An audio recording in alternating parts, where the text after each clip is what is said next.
La culture dans tous ses états, André Berkoff.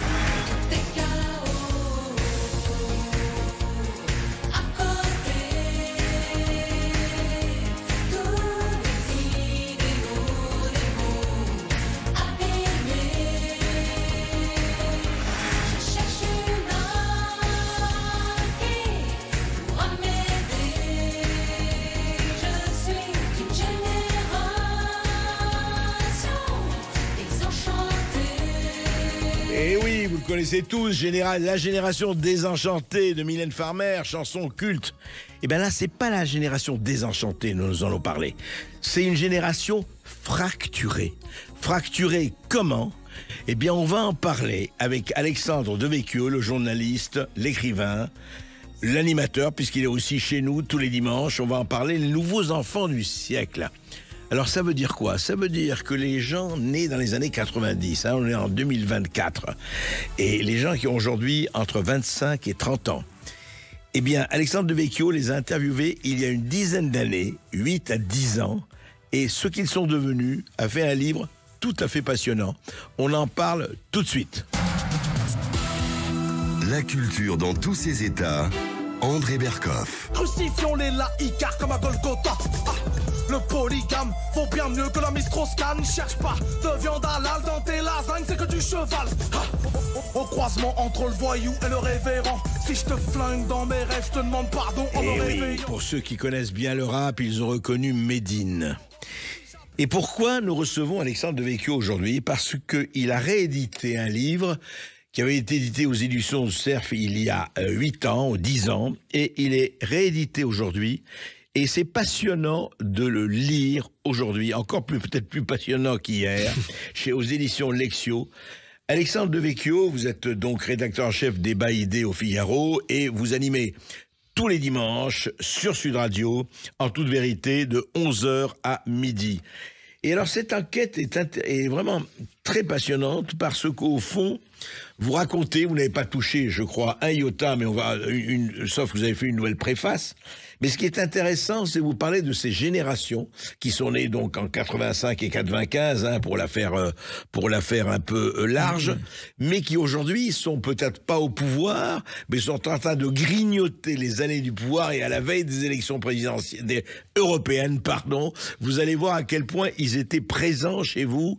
Alors, comment c'est venu d'abord ? Il y a 8 ans, vous étiez déjà journaliste au Figaro, vous étiez en train d'interviewer un certain nombre de gens, mais qu'est-ce qui vous intéressait chez ces jeunes gens et jeunes filles que vous avez rencontrés ? J'étais un jeune journaliste qui montait un nouveau site pour le Figaro, qui était le Figaro Vox, le site de débat et d'opinion du Figaro. Donc il y avait peut-être l'envie aussi de parler de ma génération, parce que je suis un peu plus vieux, mais enfin de quelques années seulement. Je suis né en 86, et donc c'était la volonté de parler de cette génération, et que je voyais moi aussi advenir peut-être à travers le Figaro Vox, cette plateforme de débat qui existe toujours et que je dirige toujours. Je crois était aussi un laboratoire et un endroit où de nouvelles voix commençaient à s'exprimer. Je pense que j'ai vu qu'il se passait quelque chose, qu'il y avait une recomposition politique en cours, que les clivages du passé allaient être dépassés, qu'on n'était plus forcément dans le clivage droite-gauche, mais plutôt dans un affrontement autour des questions de souveraineté,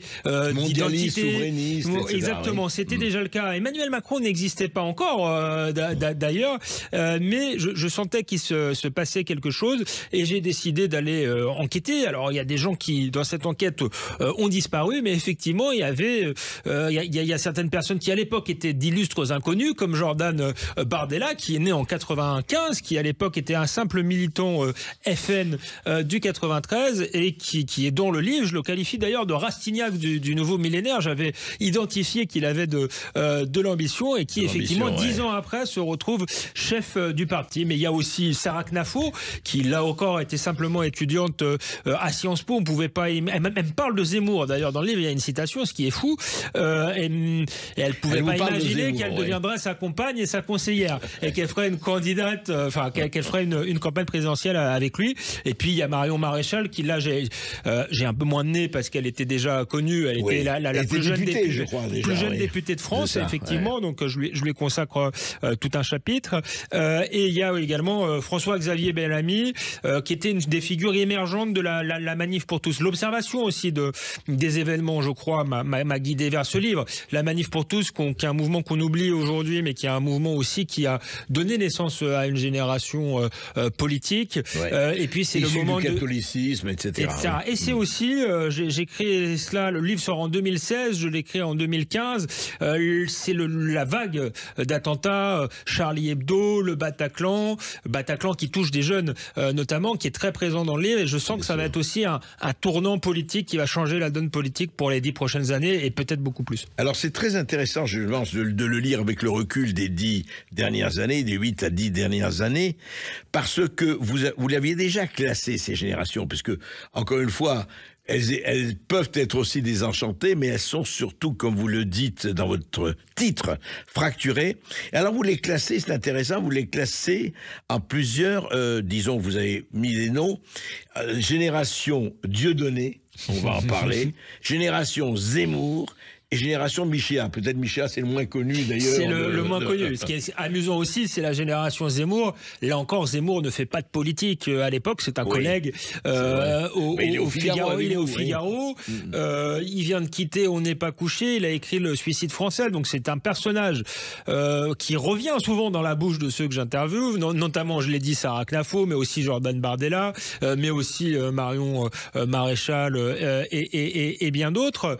Mais je ne peux pas imaginer à l'époque qu'il va être candidat à la présidentielle et qu'il y aura un mouvement de jeunes qui s'appellera précisément Génération Reconquête, mais Génération Zemmour. Oui, c'est vrai. Effectivement, alors c'est Stanislas Rigaud qui est pas dans le livre, qui est pour le coup plus jeune, mais c'est un clin d'œil amusant du destin. Et donc oui, il y a cette génération Zemmour qui est en fait une génération, moi, que je... Oui, comment vous la qualifiez, comment vous la regroupez, je comment vous la définissez? Je la regroupe. D'ailleurs, c'est pas finalement, je pense que la génération Zemmour a été une génération plutôt conservatrice, pas tout à fait celle que je décrivais dans le livre, parce que je mets Bardella, par exemple, dans la génération génération Zemmour. Pour moi, c'était la génération des petits blancs, entre guillemets, même si j'aime pas ethniciser le débat, mais justement de la France périphérique ou des banlieues dont on parlait pas justement sur les écrans médiatiques. On parlait justement que de la jeunesse des banlieues ou la jeunesse des beaux quartiers. Ce n'est pas la France périphérique de Guy Lui, c'est autre chose. C'est à la fois la France périphérique de Guy Lui et à la fois la France vraiment des banlieues qui côtoie la France communautarisée et qui commence à être en révolte. Cette génération, c'est la génération Zemmour. C'est justement une génération qui réagit, je pense, face à la dépossession identitaire d'abord, parce qu'elle voit son environnement changer, elle voit la pression islamiste, la pression migratoire. Elles se sont aussi abandonnées, celles qui habitent dans la France périphérique, pas représentées dans le débat médiatique. Elle est en quête de souveraineté, d'autorité. Et donc c'est pour ça que je parle de génération Zemmour, et puis parce que c'est un nom qui revient dans mes conversations avec ces jeunes-là qui me disent, il met des mots sur nos mots, MAUX, qui dit tout haut ce qu'on pense tout bas. Alors il y a la génération Michéa, vous en avez parlé, qui est effectivement, Michéa, c'est plus compliqué parce qu'il est moins connu. On va parler. Pardon, j'étais trop vite. Je voudrais rester un tout petit peu, Alexandre Devecchio, sur cette génération, parce que alors quand je dis de mon temps, ça ne me rajeunit pas. Moi, je suis plutôt génération 68, etc. Et cette génération Zemmour, les 68ards l'auraient aujourd'hui qualifié de réac, de facho, d'identitaire. Alors, comment est-ce qu'à l'époque, vous avez fait ce livre, est-ce que la notion réac, facho, identitaire avait les mêmes connotations qu'aujourd'hui? Est-ce que ces gens-là, je parle de la génération Zemmour, est-ce qu'on les traitait, c'est les réacs, c'est les jeunes réacs, etc. Oui, d'ailleurs, dans mon livre, il était sous-titré à l'époque, je crois qu'on a enlevé le sous-titre parce qu'il y avait trop d'informations, mais c'était génération, c'était djihadiste, identitaire, réac, porteur d'une génération fracturée. Dans ma bouche, le mot réac est dans le livre, est pas forcément péjoratif, mais effectivement, c'est comme ça qu'ils étaient qualifiés. Les autres, les cadolés comme ça, leurs adversaires. Leurs adversaires, mais je crois que leurs adversaires voyaient des réacs dans l'extrême droite, etc., mais avaient peut-être pas confiance à l'époque, et c'est ce qui a changé, qu'une partie de la jeunesse, justement, était réacte et réagissait précisément, parce que c'est la thèse de mon livre, c'est qu'ils sont pas du tout d'extrême droite. Quand on leur parle, vous avez cité Guy Luy, leur référence, c'est Guy Luy, c'est Michéa, à la limite c'est Zemmour, mais c'est pas Maurras, ce sont pas des gens qui sont socialisés dans des groupuscules d'extrême droite. Par contre, ce sont des gens qui réagissent à leur réalité. En réalité, ils sont tous nés autour de 1989, la chute du mur de Berlin, le moment où les élites en place prédisent la fin de l'histoire, la mondialisation heureuse, Fukuyama, et c'est exactement le contraire. L'Europe aussi, c'est l'Europe de Maastricht, c'est exactement le contraire qui se produit. Cette génération grandit dans un monde de désordre engendré par la mondialisation, désordre identitaire d'un côté, désordres sociaux de l'autre. Et c'est ça qui va les construire politiquement. En réalité, c'est ce que j'essaie de dire. Et c'est pour ça aussi que c'est intéressant de le lire maintenant, parce que ça bat en brèche toutes les théories sur oui, mais ça reste une jeunesse d'extrême droite, ils ont un discours comme ça, mais en fait, ils ont des arrière-pensées. Non, ils sont le fruit de l'histoire, de leur sociologie et des événements en réalité bien plus que le fruit d'idéologies très anciennes. Leur référence, c'est pas la Seconde Guerre mondiale. Alors justement, Alexandre Devecchio, quand vous parliez avec eux, parce que je rappelle que quand vous les avez vus, donc c'était il y a 8 à 10 ans, est-ce que ils étaient conscients, parce que c'était encore l'époque, maintenant ça change, la prégnance idéologique de la gauche était encore très forte, même si elle n'était plus celle des années Mitterrand et compagnie, bien sûr, ça a changé. Est-ce qu'ils se définissaient, est-ce qu'ils avaient conscience de cette perte de repères, et est-ce qu'ils travaillaient à en avoir d'autres et de construire des repères ? Oui, exactement. Je crois qu'ils ont conscience, ils n'ont pas de tabou par rapport. Même moi, je suis un tout petit peu plus âgé. Je sors de l'école de journalisme à ce moment-là. Ne serait-ce que de se dire à droite dans une école de journalisme, c'est un tabou. Il y a un vote dans l'école. Le résultat, c'est François Hollande, Jean-Luc Mélenchon et le troisième homme, Eva Joly. Si vous voulez, il n'y a pas de voix pour Sarkozy, il n'y a pas de voix pour Le Pen. Moi, je vote Dupont-Aignan pour l'anecdote, et on croit que c'est une blague. On vote dans les bulletins blancs. Donc c'est même pas imaginable. Simplement cette génération-là qui vient juste après moi, elle a les réseaux sociaux aussi. Elle a les réseaux sociaux, et je pense, et c'est comme ça aussi que je la repère. C'est-à-dire qu'elle se sent peut-être moins seule. Il y a quand même une libération de la parole. Sur les réseaux sociaux, elle échange sur les réseaux sociaux. D'accord. Il y a alors c'est pas tellement la génération Zemmour, mais la génération Michéa dont on va parler, qui est plus conservatrice. Il y a le mouvement de la Manif pour tous, qui est un moment aussi d'échange, et donc c'est une génération qui va avoir beaucoup moins de tabous. Et puis ensuite, il va y avoir la multiplication des chaînes d'infos. Il va y avoir le Bataclan aussi. Le Bataclan précisément est une tragédie, mais qui libère aussi la parole. Il y a un certain nombre de diagnostics qui ne peuvent plus être tus. Certes, il y a un déni de réalité, mais moins fort que par le passé. Donc c'est tout ça qui fait que mécaniquement, encore une fois, par un mélange peut-être de courage de leur génération, mais aussi de processus historique, eh bien c'est une génération qui va être moins dans le politiquement correct que ses prédécesseurs, et qui va être moins dans l'enfouissement, qui va tout de suite prendre à bras le corps un certain nombre de thématiques, et peut-être aussi d'autant plus facilement parce que justement ils viennent pas de l'extrême droite. Bardella, c'est un fils d'Italien né à Saint-Denis, qui a grandi dans un HLM, donc si vous voulez, c'est difficile aussi de le fasciser. Alors justement, de ce point de vue-là, intéressant de voir, et quelle lumière rétrospectivement, puisque vous l'avez vécu, est-ce que le woke et la cancel culture n'existent pas non plus il y a 10 ans? Alors, pas vraiment. Alors ça ne s'appelle pas comme ça, le mot woke, on n'existe pas, mais je parle de génération Dieudonné. Et vous avez commencé votre émission avec Médine, j'aurais pu aussi l'appeler génération Médine. À l'époque, il était moins à la mode, moins connu, mais on voit que c'est je dirais que s'il y a une union de la gauche aujourd'hui, elle peut se faire autour de Médine, puisqu'il a été invité quand même par les communistes. Alors c'était la fête les écologistes. Les écologistes et la France insoumise. Donc ils sont prêts, mis à part le Parti socialiste, le point qui les réunit, si vous voulez, c'est Médine. À l'époque, la figure un peu comme ça, c'est Dieudonné. Je vois dans le livre, je pense que là c'est aussi une des choses où j'ai eu raison, mais peu importe, mais c'est intéressant de le relire après, c'est la communautarisation de la gauche. On dit beaucoup le phénomène identitaire à droite. En réalité, le phénomène identitaire à droite est presque une réaction à une gauche qui devient de plus en plus communautaire. Et d'ailleurs, l'événement, s'il y a un événement historique, j'ai parlé de la chute du mur de Berlin, mais le vrai événement historique qui fait, à mon avis, cette génération, ce sont les émeutes de 2005. Jordan Bardella, et compagnie. Ça revient, voilà, Montfermeil, etc. Ça revient chez eux. Ça revient chez eux. Ouais. Bardella dit, je les ai vécus de l'intérieur. J'ai vu les voitures cramées de mon balcon. Et ça vient aussi de manière récurrente parce que ça crée une génération des deux côtés. Si on lit Gilles Kepel, que je cite beaucoup dans le livre, il dit aussi que c'est ce moment, les émeutes de 2005, ça n'a pas été tellement vu à l'époque, mais lui il le voit parce qu'il est islamologue, il est sur le terrain. C'est le moment de la réislamisation des quartiers. Et donc il y a cette réislamisation et en parallèle il y a une réaffirmation identitaire d'une jeunesse qui justement ne veut pas de cet islamisme, de ce communautarisme. Et donc il va y avoir une gauche identitaire d'un côté et oui une droite identitaire. Mais encore une fois, moi quand je dis identitaire, c'est pas forcément péjoratif, c'est-à-dire une droite patriote qui veut retrouver sa souveraineté et défendre la culture française. Et justement, de ce point de vue-là, c'est intéressant parce que ces deux générations croissent en même temps. Exactement. Et on s'éloigne complètement, et c'est ça qui est vraiment intéressant, et je le vois dans votre livre encore une fois, du vivre ensemble, de la marche des beurs d'il y a 40 ans, de tout ce qu'on disait à l'époque, des chances pour la France. Enfin, ça se crispe déjà il y a 10 ans. Oui, c'est-à-dire qu'en réalité, pour cette génération-là, ce discours est inaudible. C'est pour ça aussi qu'ils ne sont pas dans le politiquement correct, parce qu'ils vivent exactement le contraire. Pour la génération précédente, elle n'a pas grandi avec les émeutes de banlieue, elle est moins exposée. En plus, les jeunes prennent les transports en commun pour aller à l'école, ils s'y sont confrontés directement à l'école.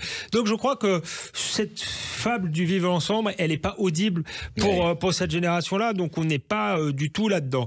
Vous savez, mon prochain livre, probablement, j'y travaille, je raconte à la première personne, parce que j'ai grandi en banlieue comme Bardella, et ça va s'appeler « Nous vivions côte à côte ». Parce que moi, j'ai vu vraiment le basculement.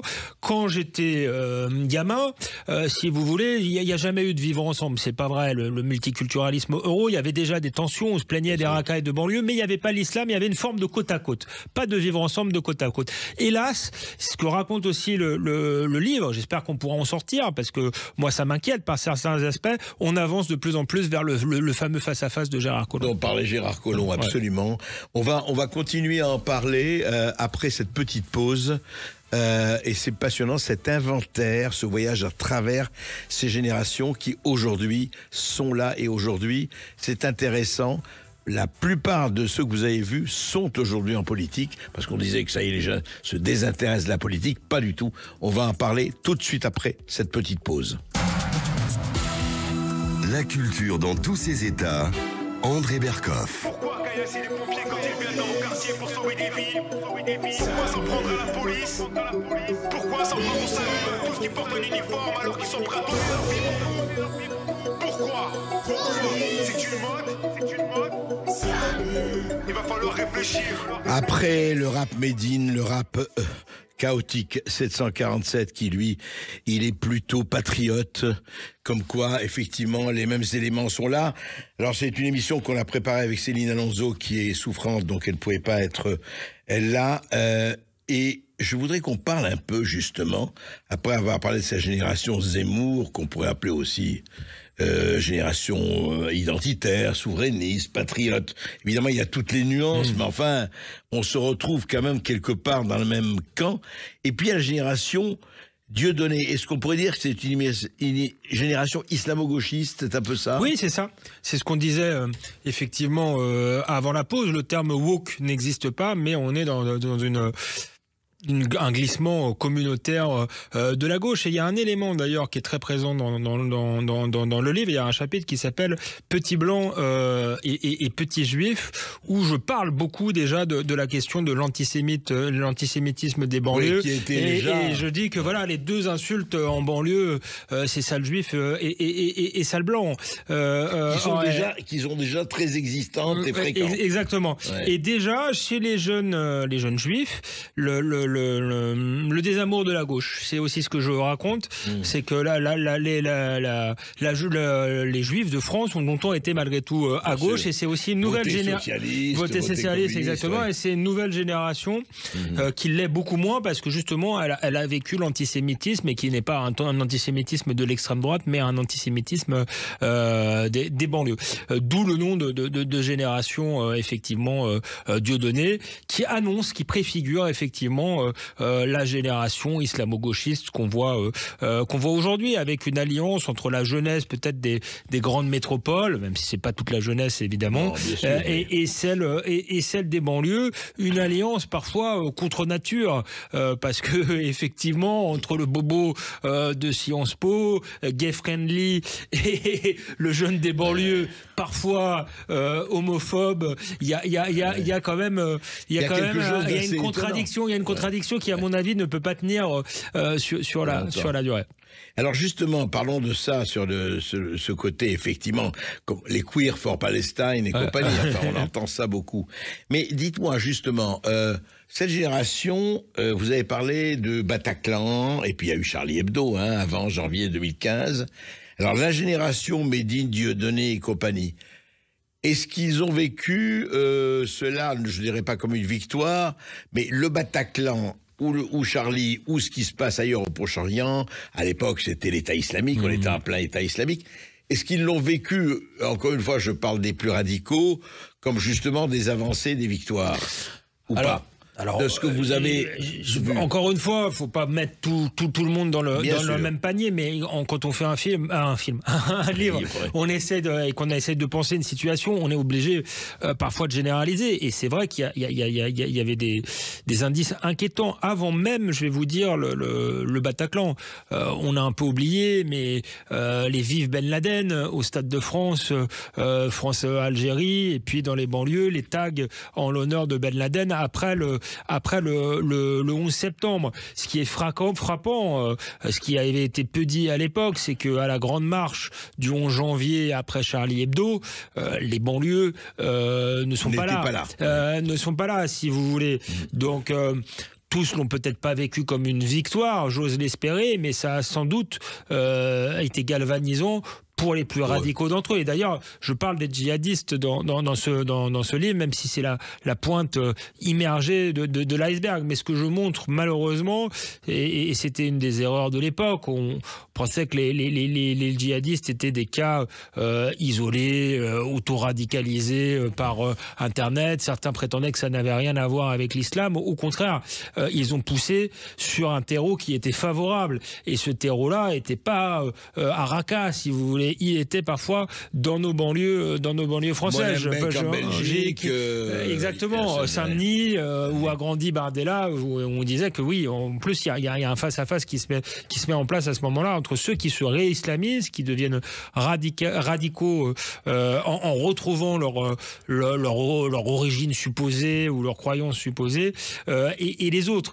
Il y a un point commun quand même dans cette génération. J'ai pas appelé le livre Génération désenchantée, mais d'une certaine manière, j'aurais pu l'appeler comme ça, parce que cela dit, tous ont un point commun, même s'ils se détestent entre eux, c'est qu'il y a une quête d'autorité, de verticalité, peut-être d'une forme de spiritualité dans un monde individualiste, matérialiste, atomisé.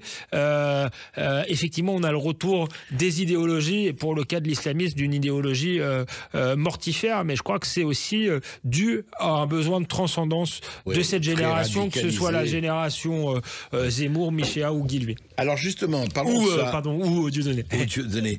Parlons de ça, Alexandre Devecchio.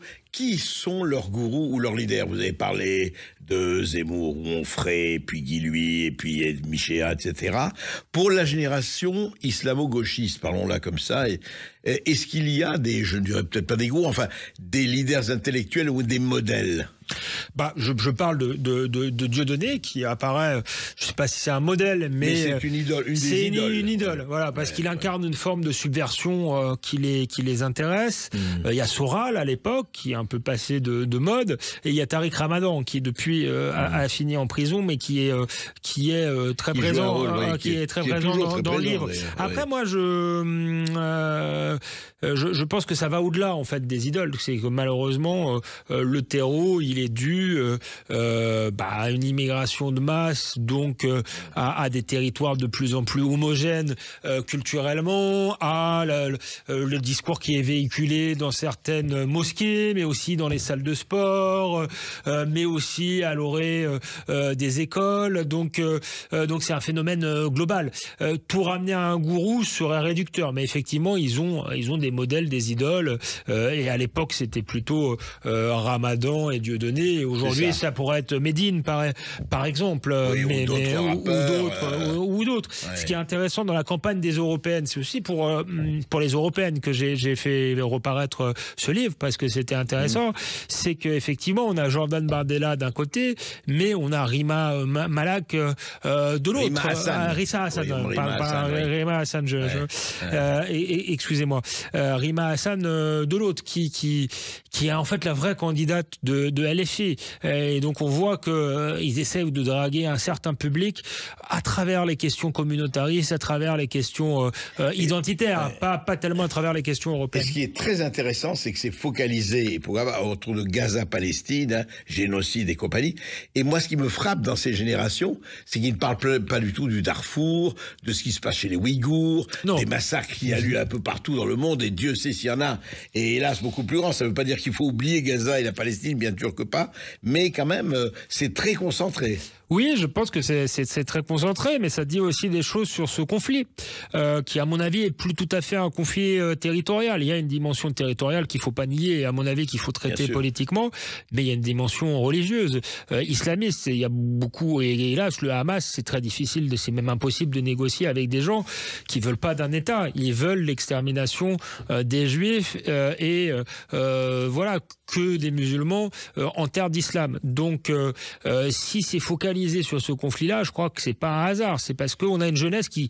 Pas toute la jeunesse, encore une fois, mais une partie de la jeunesse qui s'identifie très clairement à l'Oumma, pour qui la vraie patrie est l'islam, si vous voulez d'ailleurs, beaucoup plus que même leur pays d'origine. Donc je crois que c'est pas un hasard si cette génération-là se focalise sur ce conflit spécifique, puisque c'est pas seulement un conflit territorial, c'est un conflit islamisé avec ce discours qui plaît beaucoup à la gauche, que le Palestinien est la nouvelle figure du damné de la terre. Et la gauche a une lourde responsabilité là-dedans, d'avoir importé le conflit en France. Parce que moi, j'ai grandi dans les cités, dans les quartiers. Je vois aussi le discours qui a été tenu par une certaine gauche associative, comparant quasiment la situation des banlieues en France avec Gaza. Donc il y a une identification qui s'est faite. Et ça, c'était criminel de tenir un discours. Il jouait la concurrence victimaire. Ce jeu de concurrence victimaire et de parallélisme était très dangereux, et voilà le résultat aujourd'hui. Alors Alexandre, je voudrais que vous parliez vous en avez rencontré des dizaines de jeunes à ce moment-là, qui étaient effectivement à peu près de votre âge. Et si on parle de Bardella, de Bellamy, de Sarah Knafo, je mets de côté Marion Maréchal parce qu'elle était déjà connue. Les autres, quand même, franchement, non. Est-ce que vous aviez le sentiment, pour parler de Bardella, et on parlera de Marion Maréchal quand même, mais de Bardella, de Bellamy ou de Knafo, qu'ils allaient faire, en tout cas carrière, en tout cas début de carrière, ils en sont encore au début de carrière, aussi spectaculaire qu'on le voit aujourd'hui? Franchement, pas à ce point-là, et je pense que même Bardella, il avait 18 ans, il était militant du 93. Si je lui avais dit qu'il serait chef d'un parti qui s'appelle d'ailleurs plus le Front National, mais le Rassemblement National, je pense qu'il l'aurait pas cru lui-même. Par contre, ils avaient quand même, je pense, la prescience de leur destin, et moi j'avais senti qu'il y avait quelque chose. J'avais senti la très grande ambition de Bardella. Comme j'ai dit, je le surnomme le Rastignac du nouveau millénaire. D'ailleurs, c'est pas forcément négatif, ça rend aussi son parcours intéressant, parce que comme Rastignac, il vient d'un milieu milieu modeste. Il a envie de réussir. C'est quelque chose de parfaitement compréhensible. Mais il a l'instinct que son destin va jouer, qu'il faut aller au Front National à l'époque, parce que c'est un parti qui est en train de changer, un parti qui va avoir besoin de cadres. Il comprend très bien que chez LR, il n'a pas forcément sa place. Ouais. Lui qui a une licence de géographie, qui n'a pas forcément fait encore beaucoup d'études, qui vient d'un milieu modeste. Mais il avait l'instinct. Il avait l'instinct politique. Ouais, il avait cet instinct-là. Ouais. Cet instinct-là, je pense que ça correspondait à ses idées, à son idéologie, mais je pense qu'il se dit aussi qu'il a envie de faire carrière politiquement, et il se dit c'est plus facile par là, parce que j'aurai les énarques face à moi chez LR, et puis c'est le parti, et ça il le comprend, qui va compter, qui va incarner l'avenir. François-Xavier Bellamy, lui, faut revenir dans le contexte, pense qu'il va changer la droite de l'intérieur. Alors on verra s'il y arrive, mais a priori c'est plutôt trompé. Il a réussi quand même. Il le pense à l'époque. Oui, déjà. parce que lui, il vient à l'époque, il est une des figures, on l'a oublié, figure de proue de la Manif pour tous, et il est proche de Sens commun. Sens commun, c'est le mouvement qui était né de la Manif pour tous et qui s'était rapproché de LR. Et ils vont quand même jouer un rôle parce que ils vont porter François Fillon en tête à la primaire. Je pense que sans eux, François Fillon ne fait pas le score qu'il faut. Accident de l'histoire, François Fillon doit être président de la République. Il y a l'affaire des costumes et il sera pas au second tour. Donc ça change la donne. Mais je pense que le but de Bellamy, c'est effectivement de changer la droite de l'intérieur. Et d'une certaine manière, malgré tout, c'est un candidat souverainiste aux européennes, François-Xavier Bellamy. Alors tout le monde n'est pas sur cette ligne-là, sur sa liste, mais le reste du LR, c'est pas vraiment c'est pas tout à fait ça, mais c'est un signe quand même de changement, même chez LR, même si à mon avis c'est un changement qui intervient trop tard au moment où ce parti est en train de disparaître.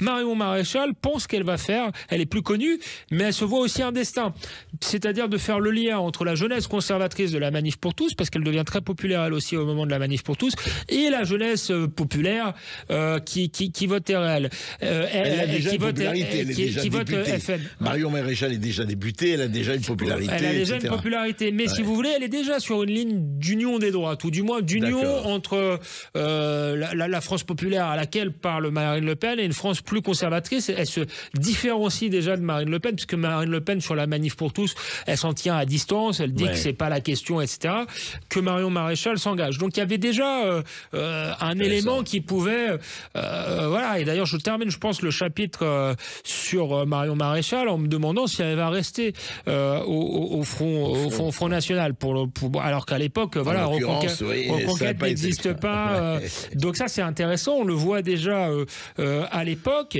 Et Sarah Knafo, alors Sarah Knafo c'est pas dans le c'est pas dans le livre, enfin il y a une partie qui est dans le livre, c'est qu'elle est étudiante à Sciences Po, elle anime une association qui s'appelle Critique de la raison européenne, c'est pour ça que je vais la rencontrer, parce qu'une association souverainiste à Sciences Po, c'est étonnant. C'est le moment aussi où le RN entre à Sciences Po, à une association, c'est la première fois depuis très longtemps, et Sarah Knafo, dans son association souverainiste, réunit des souverainistes de gauche et de droite. Elle fait des conférences, elle invite d'ailleurs Henri Guénaud, Jean-Pierre Chevènement, Éric Zemmour, qui ne peut pas venir parce que déjà à Sciences Po est sectaire, il est interdit de séjour, donc elle me parle d'Éric Zemmour, et alors, ça, donc c'est il y a 10 ans. Ça, c'est il y a 10 ans, ça c'est dans le livre, ce qui n'est pas dans le livre, parce que je pouvais pas tout mettre, mais dont je me souviens très bien, c'est quand je lui demande comment elle voit l'avenir, ce qu'elle veut faire, elle me dit qu'avec son groupe de copains, donc de son association, les vieux partis sont morts et qu'elle veut monter un nouveau parti politique et qu'elle se voit comme une femme de l'ombre portant un candidat avec un nouveau parti constitué par ses équipes, et c'est ce qu'elle fera. Et d'ailleurs elle fera d'abord avec Henri Guénaud, tout le monde on l'a oublié, mais elle fait une tentative de campagne avortée avec Henri Guénaud, et ensuite elle choisit Éric Zemmour, et ça fonctionne. Et Reconquête est fait quand même avec des gens qui étaient autour d'elle déjà à cette époque-là. Et alors justement, elle vous a dit quelque chose qui n'est pas dans le livre, mais c'est intéressant. Elle vous a parlé de Peggy. Si, c'est ça, c'est dans le livre. Cette phrase est dans le livre où elle me dit, c'est le moment où elle me parle de Zemmour. Elle me dit quoi de Zemmour justement, elle fait partie de ces gens qui spontanément citent Zemmour comme figure de référence et elle me dit, en tant que Française israélite, c'est comme ça qu'elle se définit, elle se reconnaît dans le discours assimilationniste d'Éric Zemmour, car pour elle, Charles Péguy est aussi important que la Torah. C'est une phrase qu'elle me donne. Et donc ça montre aussi, oui, l'importance de Zemmour.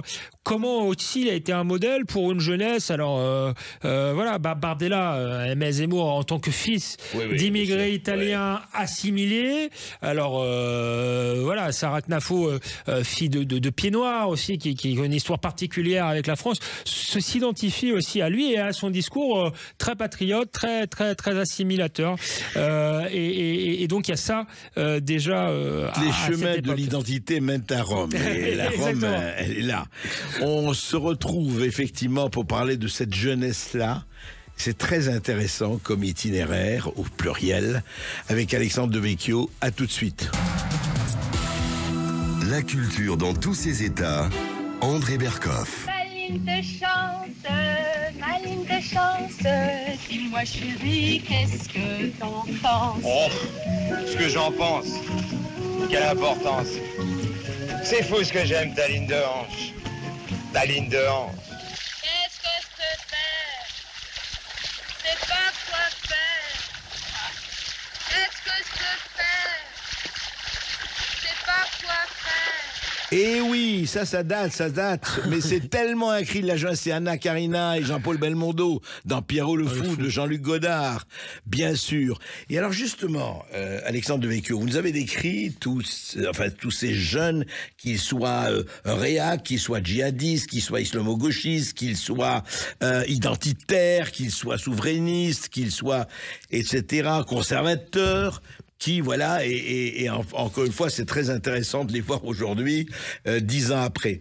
Mais comment réagissent, parce que vous les avez aussi côtoyés, on les côtoie, il y a toute cette frange de la jeunesse, non pas qu'ils s'en foutent, mais je dirais, voilà, ce qui sont comme Anna Karina, qu'est-ce que je sais faire, je sais pas quoi faire, oui, c'est très bien tout ça, mais qu'est-ce que ça va changer, au fond, on peut rien y faire, etc.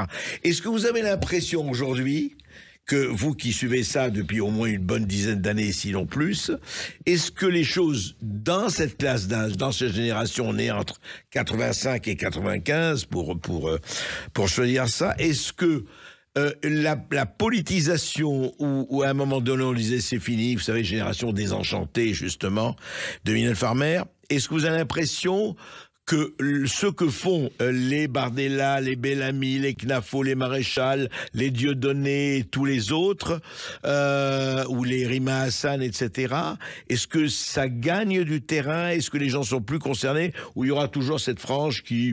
Bon, on regarde ça, plus ou moins intéressé. C'est vrai qu'il y a un phénomène d'anomie générale, d'ailleurs, qui touche pas que la jeunesse. Le premier parti de France, c'est quand même l'abstention. Alors, il y a une abstention qui est politique, je pense, de gens qui se reconnaissent pas dans les partis, quels qu'ils soient, et qui font un geste politique en s'abstenant. Mais il y a des gens aussi qui se détournent de la politique, et c'est vrai que c'est particulièrement vrai, sans doute dans la jeunesse. L'abstention est encore plus forte dans la jeunesse, et d'ailleurs, c'est intéressant parce que si aujourd'hui Emmanuel Macron est au pouvoir, c'est essentiellement grâce aux retraités. Je le dis dans le livre, dans la préface, je crois, si les 2 dernières élections, si seuls les jeunes avaient voté, ce serait Mélenchon-Le Pen, on aurait eu à chaque fois un second tour Mélenchon-Le Pen.